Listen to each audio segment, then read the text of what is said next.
이제 하나님의 말씀 함께 나누도록 하겠습니다. 오늘 하나님께서 우리에게 주시는 말씀은 구약성경 요엘서 2장 27절부터 32절까지의 말씀입니다.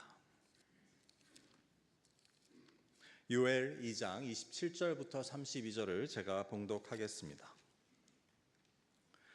그런즉 내가 이스라엘 가운데 있어 너희 하나님 여호와가 되고 다른 이가 없는 줄을 너희가 알 것이라.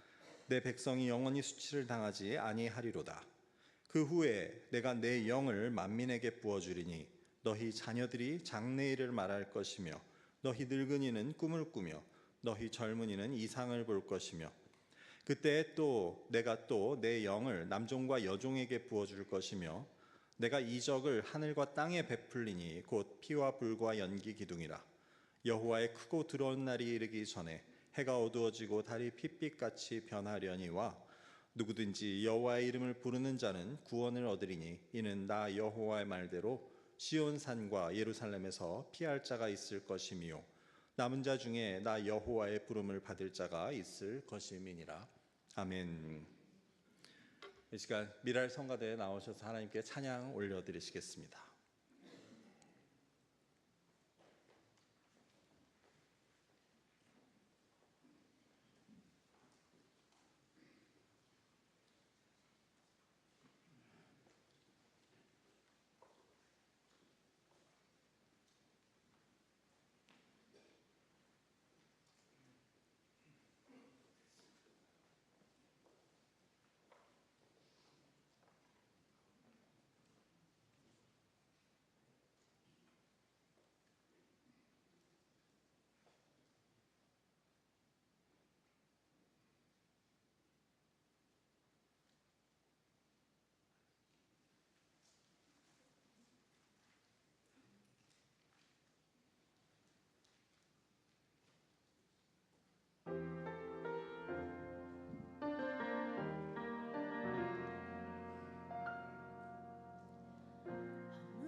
성가대의 귀한 찬양에 깊이 감사를 드립니다.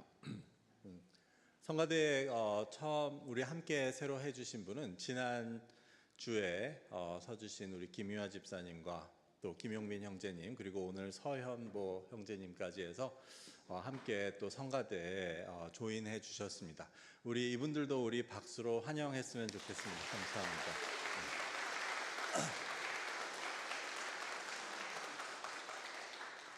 오늘 이 주일이 2025년 6월 8일이 어떤 분께는 처음으로 교회 나와서 생전 처음으로 성가대라는 것에 서본 그 날이 된다는 것을 우리가 또 깊이 생각해 보게 됩니다. 오늘은 오순절 성령 강림 주일입니다. 우리가 매년 맞게 되는 절기이지만 매년 맞을 때마다 제가 또 다시 설명을 드리게 됩니다. 오순절은 예수님께서 부활하신 날로부터 50일째 되는 날입니다. 그래서 부활하신 그 당일을 첫째 날로 치면 오늘이 50번째 날이 됩니다. 이 날이 중요한 이유는 이날에 바로 예수님께서 약속하신 성령이 임했기 때문입니다. 예수님께서는 부활하시고 40일 동안을 제자들과 무리들과 함께 계시며 그들에게 스스로를 보이셨는데 그 이후에 예수님께서 하늘로 올라가시며 제자들에게 이렇게 약속하십니다. 너희는 예루살렘을 떠나지 말고 하나님께서 약속하신 것을 기다려라. 때가 되면 머지않아 성령님이 오실 것이다. 그래서 제자들은 약 120명의 사람들과 함께 모여서 함께 성령을 구하며 기도했고 바로 그들에게 성령의 임한 날이 바로 오늘 오순절이었습니다. 성령이라는 것은 말 그대로 하면 거룩한 영이라는 말인데 이는 하나님의 영을 뜻합니다. 어떤 분들은 이렇게 물으실지 모르겠습니다. 아니 하나님이 영이신데 또 하나님의 영이 따로 있단 말입니까?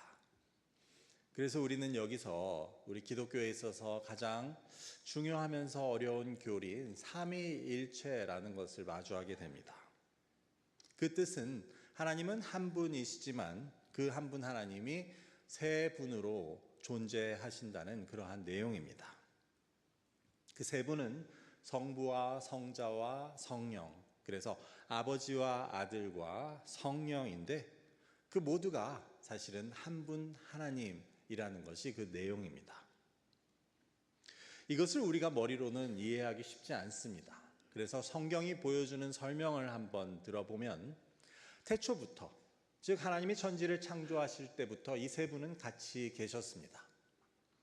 그러던 중 성부 하나님께서는 우리 인류의 구원을 위해 구약에 약속하신 메시아로 그 아들 예수 그리스도를 보내십니다. 그래서 그 아들을 보내셔서 그 성자 하나님께서 이 땅에 오셔서 사람들의 이름을 얻으신 것이 바로 예수였습니다. 이러한 성자 하나님, 즉 그리스도가 이 땅에 오신 것의 중요한 의미는 두 가지입니다. 첫 번째는 그분은 우리의 구원을 위해 오셨다는 것입니다. 이를 위해 십자가에 달려 돌아가십니다.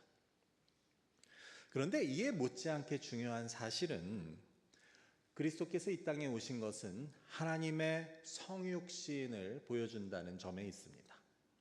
성육신이라는 것은 육체를 입은 몸이 된다라는 뜻인데 이는 하나님께서 우리 인간의 몸을 입고 이 땅에 오신 것을 말합니다. 그 이전까지 하나님은 눈에 보이지 않으시는 분으로 존재해 왔습니다. 하지만 예수님께서는 우리에게 하나님을 보여주신 분이십니다. 바꾸어 말하면 우리가 볼 수 있는 모습으로 오신 것이 바로 예수님이었고 이것이 바로 예수님께서 이 땅에 오신 것의 두 번째 중요한 의미입니다. 그래서 요한복음은 이렇게 설명합니다. 말씀이 육신이 되어 우리 가운데 거하심에 우리가 그의 영광을 보니 아버지의 독생자의 영광이요 은혜와 진리가 충만하더라. 여기서 말씀이라고 하는 것은 바로 성자 하나님을 말합니다. 그래서 그분이 하나님이 육신이 되어 우리 가운데 거하셨다는 사실, 즉 예수님의 성육신, 인카네이션을 성경은 이렇게 증거합니다. 문제는 이 예수님이 이제 십자가에서의 구원의 사역을 다 이루신 후에는 이제 하늘로 올라가셔야 된다는 데 있었습니다. 그래서 이 땅에 사람들을 놔두고 하늘로 가셔야 하는 예수님의 마음은 마치 자녀들을 남겨두고 떠나야 하는 부모의 마음과 같았습니다. 그래서 예수님께서는 제자들에게 이렇게 말씀하십니다. 내가 아버지께 구하겠으니 그가 또 다른 보혜사를 너희에게 주사 영원토록 너희와 함께 있게 할 것이다. 그는 진리의 영이다. 세상은 그를 보지 못하나 이를 그를 보지도 못하고 알지도 못함이라. 그러나 너희는 그를 아나니 그가 너희와 함께 거하시며 또 너희 속에 계시겠습니다. 내가 너희를 고아와 같이 버려두지 아니하고 너희에게로 오리라. 이 말씀의 요점은 이것입니다. 나는 이제 너희를 떠나야 하지만 너희를 고아와 같이 버려두지 않겠다. 내가 아버지께 부탁해서 아버지가 약속하신 성령을 보내주실 것인데 그분은 영원히 너희와 함께 계실 것이다. 그래서 결국 예수님의 역할을 계속 해주시기 위해 이 땅에 오신 분이 바로 성령 하나님이십니다. 그래서 성령님께서는 예수님이 안 계신 자리에서 우리와 함께 영원히 계시며 우리를 도우시고 인도하시고 우리를 가르치시고 위로하시고 격려하시는 분이십니다. 무엇보다도 성령 하나님은 우리가 거듭난 하나님의 사람으로 새 삶을 살 수 있도록 해주시는 분이십니다. 이러한 성령에 대한 이해를 바탕으로 우리는 오늘 본문인 구약의 요엘서의 말씀을 함께 나누고자 합니다. 그 이유는 이 요엘서에서 예언하는 성령에 대한 예언은 바로 구약에서 가장 대표적인 성령에 대한 말씀이기 때문입니다. 그래서 베드로도 오순절 사건에서 성령이 임한 후에 그가 사람들 앞에서 하는 설교에서 이 요엘서의 말씀을 인용합니다. 너희가 보는 이 성령의 역사, 이것은 이미 선지자 요엘을 통해 예언된 것인데, 즉 하나님께서는 마지막 때 모든 사람에게 나의 영을 부어주겠다고 말씀하셨다. 이렇게 요엘서를 인용합니다. 그래서 이 요엘의 예언을 통해 우리는 오늘 하나님께서 성령을 통해 허락하시는 회복에 대해서 함께 말씀을 나누고자 합니다. 요엘서에서 이처럼 성령이 약속되는 배경은 바로 그들의 심판에 있었습니다. 이스라엘 백성이 그들의 죄로 인해 하나님의 심판을 받게 될 것이지만 그들이 돌이켜 하나님께로 돌아오면 하나님은 그들에게 회복을 허락하신다고 약속하십니다. 그런데 그 회복의 중심에는 바로 성령이 있었습니다. 그렇다면 오늘 말씀에서 하나님께서는 성령에 관해 무엇을 약속하십니까? 첫 번째로 하나님께서는 모든 사람에게 성령을 주시겠다고 말씀하십니다. 28절 앞부분을 한번 같이 읽어보겠습니다. 그 후에 내가 내 영을 만민에게 부어주리니. 여기서 만민이라는 것은 모든 사람을 뜻하는 말입니다. 그런데 하나님이 하나님의 영을 모든 사람에게 부어주겠다라는 말씀은 우리가 그냥 생각하는 것보다 훨씬 특별한 의미가 있습니다. 이 요엘이 기록된 구약의 배경에서 하나님의 영은 언제나 특별한 사람, 특별한 소수에게만 주어지는 것이었습니다. 그래서 예를 들어 구약에서 하나님의 영이 임했다고 하는 사람은 정말 손에 꼽을 정도입니다. 요셉이나 모세나 여호수아, 그리고 다윗, 그리고 선지자 몇 명, 사사들 몇 명에 불과합니다. 그래서 여호와의 영이 임했다라고 하는 것은 하나님께서 특별한 사람에게 특별한 일을 시키시기 위해 그와 함께 하신다는 것을 뜻했습니다. 그런데 이 요엘서의 약속은 뭐라고 합니까? 하나님의 영을 그 때가 되면 그 후에 모든 사람에게 부어주시겠다고 하십니다. 그래서 이것은 사실 놀라운 약속이었습니다. 다윗이나 모세, 이사야 같은 특별한 사람들에게만 주어졌던 하나님의 영이 이제 모든 사람에게 부어진다는 것입니다. 그래서 여기 있는 나에게도 그것을 주시겠다고 하십니다. 여러분도 마찬가지입니다.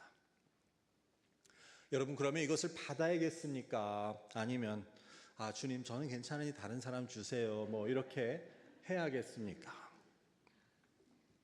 하나님의 영을 정말 특별한 지도자뿐만 아니라 모든 사람에게 주시겠다는 약속, 이것은 그래서 바로 예수님을 통해서 이루어집니다.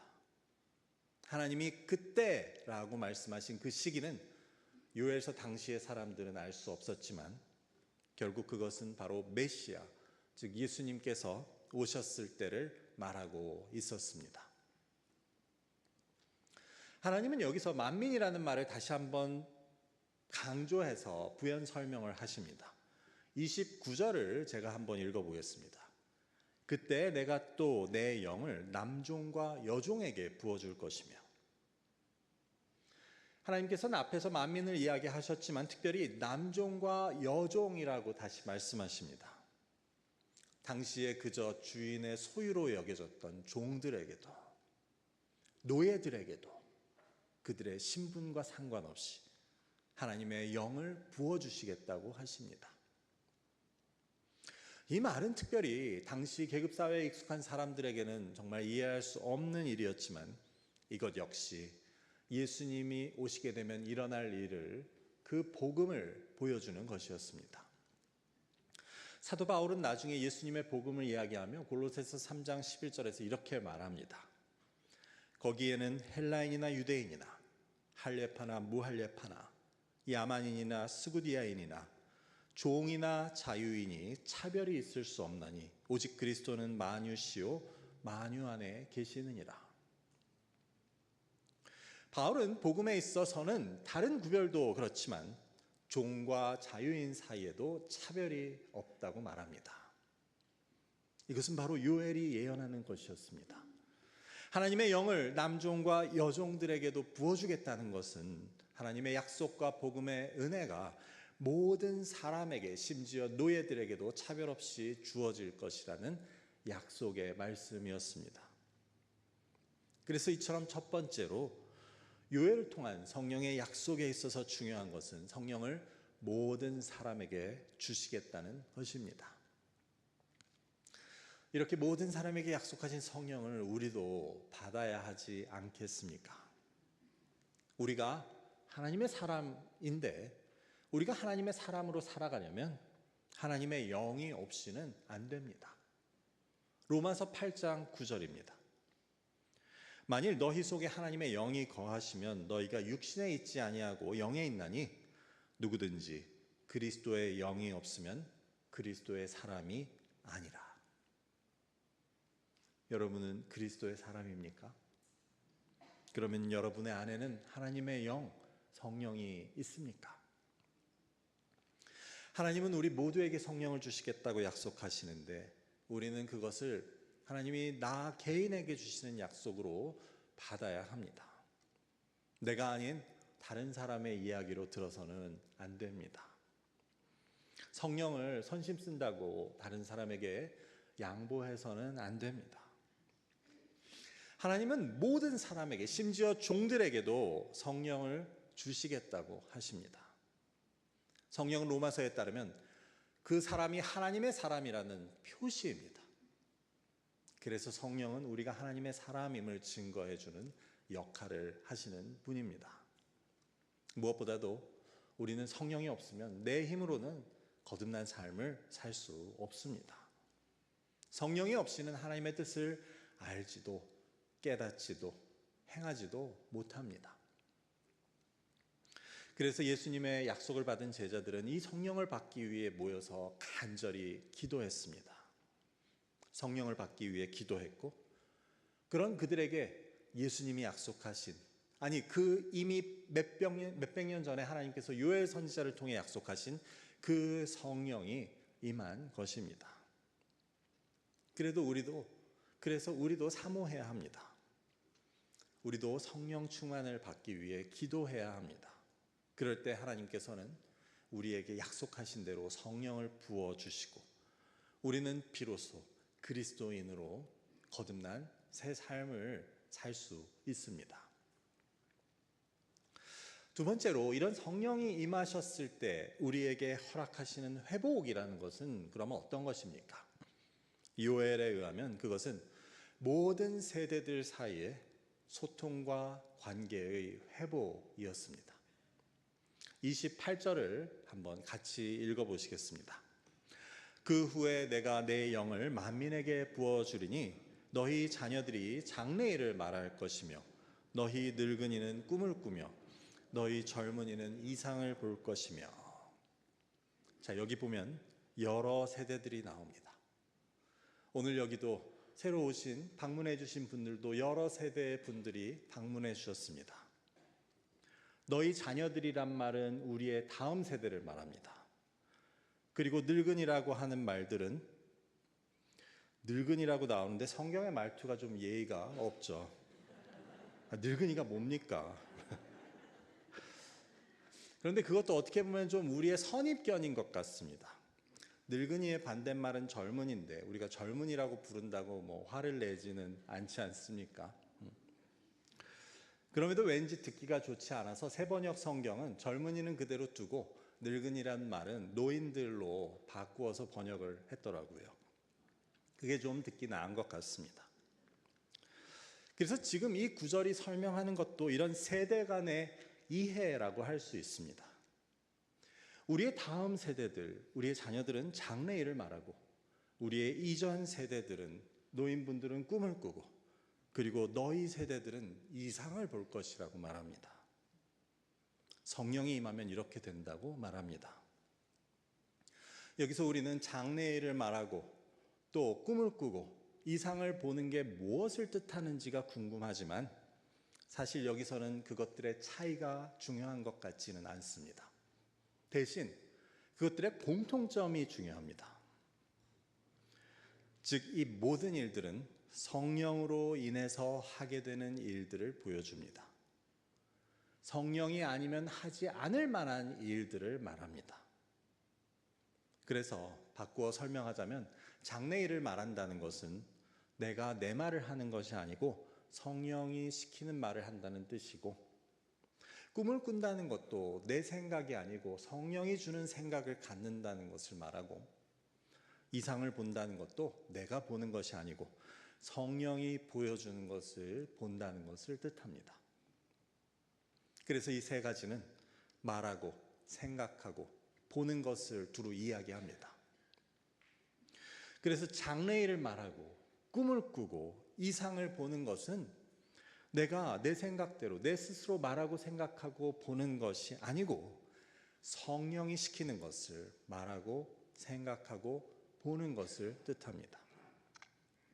성령이 임하면 모두가 이렇게 된다는 것입니다. 나의 세대도, 나의 이전 세대도, 나의 다음 세대도 이렇게 됩니다. 놀랍지 않습니까?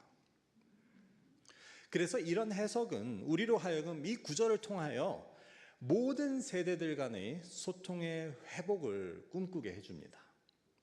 즉, 우리가 성령을 받으면, 성령이 우리 모두에게 임하면 우리들 세대들 가운데 소통이 회복되고, 소통이 회복되면 관계가 회복되는 놀라운 일들이 일어난다는 것을 보여줍니다. 우리와 우리의 자녀들 사이에, 우리와 우리의 이전 부모님들 세대 사이에 회복이 일어납니다. 그렇지 않겠습니까? 아니, 서로 간에 말이 되고 서로 이해가 되면 왜 회복이 일어나지 않겠습니까? 여러분의 자녀들과 말이 되고 서로 이해가 되면 회복은 시간 문제입니다. 그런데 성령이 임하면 이것이 가능하게 된다고 요엘의 말씀은 우리에게 가르쳐 줍니다. 서로 자기 말만 하고 서로 자기 생각만 하는 것을 그치고 성령이 시키는 말을 하고 생각을 갖게 되면 서로 간의 소통이 회복되고 관계가 회복될 수 있습니다. 우리가 만일 서로 간에 소통이 되지 않아 관계에 문제가 있고 그래서 세대 간의 어려움이 있다면 가정에서든 교회에서든 내가 속한 지역 사회에서든 그런 어려움이 있다면 그것은 성령을 통해서 해결될 수 있습니다. 성령이 시키는 대로 하지 않고 그냥 변함없이 내 뜻대로 말하고 생각하고 보기 때문에 절대 소통이 되지 않는 것입니다. 여러분, 창세기에 보면 바벨탑에서 서로 간의 언어가 달라져서 소통이 되지 않자 무슨 일이 일어납니까? 거기 있던 모든 인류가 뿔뿔이 흩어지게 됩니다. 소통이 안 되면 갈라질 수밖에 없습니다. 오늘 우리의 현실, 우리의 사회가, 우리가 사는 세상이 그렇지 않습니까? 말은 같은 한국말인데, 말은 같은 영어인데 서로 소통이 되지 않습니다. 그래서 관계가 깨어지고 결국 뿔뿔이 나눠지고 흩어집니다. 그래서 오늘 우리에게 필요한 것은 바로 성령입니다. 성령을 통해서 바벨탑의 사건과 정반대가 되는 사건이 일어나야 합니다. 단절된 소통이 성령을 통해 회복되고 그래서 서로 자기 말만 하던 것을 그쳐야 합니다. 성령이 시키는 말을 하고 성령이 주는 생각을 갖고 성령이 보게 하는 것을 볼 수 있어야 합니다. 그럴 때 소통이 회복되고 흩어지고 깨어진 관계가 다시 회복되어서 우리가 믿음 안에서 하나가 되어서 함께 살 수 있는 그런 모습을, 그런 가정을, 그런 사회를 우리는 꿈꿔야 합니다. 이게 바로 하나님께서 우리에게 주시는 비전입니다. 그래서 성령은 바벨탑에서 드러난 인간들의 자만심과 이기심을, 그 모습들을, 본능적인 모습들을 극복하게 만들어줍니다. 서로의 목소리와 생각을 들어주고 이해하게 해주어서 우리가 다시 하나 되게 해주는 것이 바로 오늘 말씀이 보여주는 성령의 일입니다. 그래서 우리 교회 공동체는 이것을 꿈꾸어야 하겠습니다. 하나님께서 약속하신 성령을 여기 계신 모든 분들이 한 분도 빠짐없이 다 충만히 받아서 장래일을 말하고 꿈을 꾸고 이상을 보는 것입니다. 나도 그렇고 나의 부모님 세대도 나의 자녀의 세대도 그렇게 되는 것입니다. 그렇게 될 때 우리는 바벨탑 이래로 갈수록 분열되고 흩어지고 갈라지는 이 세상의 물결을 막을 수 있습니다. 언어 때문에 나눠지고 인종 때문에 갈라지고 나이 때문에 흩어지고 세대가 달라서 나눠지는 이 현실을 우리는 성령의 힘으로 거슬릴 수 있어야 합니다. 하나님의 영이, 성령이 그것을 가능하게 하십니다. 그래서 우리는 세대 간의 관계가 회복된 가정과 또 교회 공동체와 또 우리가 속한 지역 사회와 이 세상을 이루어야 합니다. 저와 여러분 모두 이것을 꿈꾸며 이를 위해 성령 충만을 사모하시기를 바랍니다. 모두가 성령 충만하셔서 자녀들이나 노인들이나 젊은이들이나 종이나 자유자나 모두가 주 안에서 하나가 되는 우리의 가정과 교회가 될 수 있기를, 우리가 속한 모든 곳이 되기를 주님의 이름으로 간절히 축원합니다. 이 시간 함께 기도하실 때 우리 이렇게 기도했으면 합니다. 하나님이 약속하신 성령을 사모하고 구하는 기도를 드리길 원합니다. 또한 하나님이 주신 즉 약속하신 성령을 통해 저희의 가정과 제가 속한 공동체가 회복되게 해달라고, 이 지역 사회와 또한 이 세상이 주님의 나라가 되어가게 해달라고, 소통이 회복되고 끊어진 관계가 회복되게 해달라고, 무엇보다 우리에게 성령을 부어달라고 이 시간 함께 기도하시겠습니다. 아버지 하나님 감사합니다. 아버지 수천 년 전 주님의 요엘 선지자를 통해 우리에게 약속하신 하나님의 영에 대해서 우리가 깨닫게 하시니 감사합니다. 아버지 하나님, 하나님께서는 바벨탑 사건 이후 분열되고 갈라지고 나뉘어지고 그래서 갈등과 반목이 계속되는 아버지 하나님이셔 이 사회와 이 세태를 또한 좋은 것으로 보지 않으시고, 아버지 하나님 이 땅에 주님 보내실 메시아 하나님의 아들 예수 그리스도를 통해 아버지 하나님이셔 이런 회복을 약속하심을 우리가 깨닫게 됩니다. 아버지 이것은 결코 우리의 힘으로 할 수 없음을 깨닫게 됩니다. 우리의 힘으로는 우리의 자녀들과 우리의 관계가 회복될 수 없고 우리의 부모들과 우리가 서로 이해될 수 없고 아버지 하나님이셔 서로 계속해서 나누어지고 흩어지고 갈라지고 떨어져서 살 수밖에 없지만 아버지 주님께서 보내신 하나님의 영 성령은 이것을 가능하게 하신다는 것을 우리가 깨닫게 됩니다. 아버지 주님 약속하신 것을 모든 사람에게 주시겠다고 한 것을 나도 사모하오니 이 시간 우리에게 성령을 허락해 주시옵소서. 이를 통해 우리가 모두가 성령이 충만하여 우리가 속한 가정이 회복되고 우리가 속한 공동체가 하나가 되고 또한 우리가 속한 지역사회와 아버지 하나님이시여 이 땅이 하나님의 나라로 하나님의 성령의 하나 되게 하심을 지켜나가는 그러한 나라로 회복되어질 수 있도록 주님 인도하여 주시고 우리 모두가 이 하나님께서 허락하신 비전을 꿈꾸며 아버지 함께 힘써 나아갈 수 있는 저희들 될 수 있도록 주님 인도하여 주시옵소서. 감사하며 예수 그리스도의 이름으로 기도드립니다. 아멘. 모두 자리에서 일어나셔서 결단의 찬송 함께 하신 후에 축도로 오늘의 예배를 마치겠습니다.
예수 그리스도의 은혜와 아버지 하나님의 크신 사랑과 성령님의 교통하심이 하나님이 약속하신 성령의 부으심을 받고 가정과 교회와 사회에서 세대들 간의 소통이 회복되고 관계가 회복되어 이를 통해 하나님 허락하신 새날과 부흥을 꿈꾸는 주님의 사랑하는 자녀들과 이 교회 위에, 그리고 오늘도 전 세계에서 하나님을 예배하는 모든 교회들과 모든 선교사님들 위에 지금으로부터 영원히 함께 하시기를 간절히 축원하옵나이다. 아멘.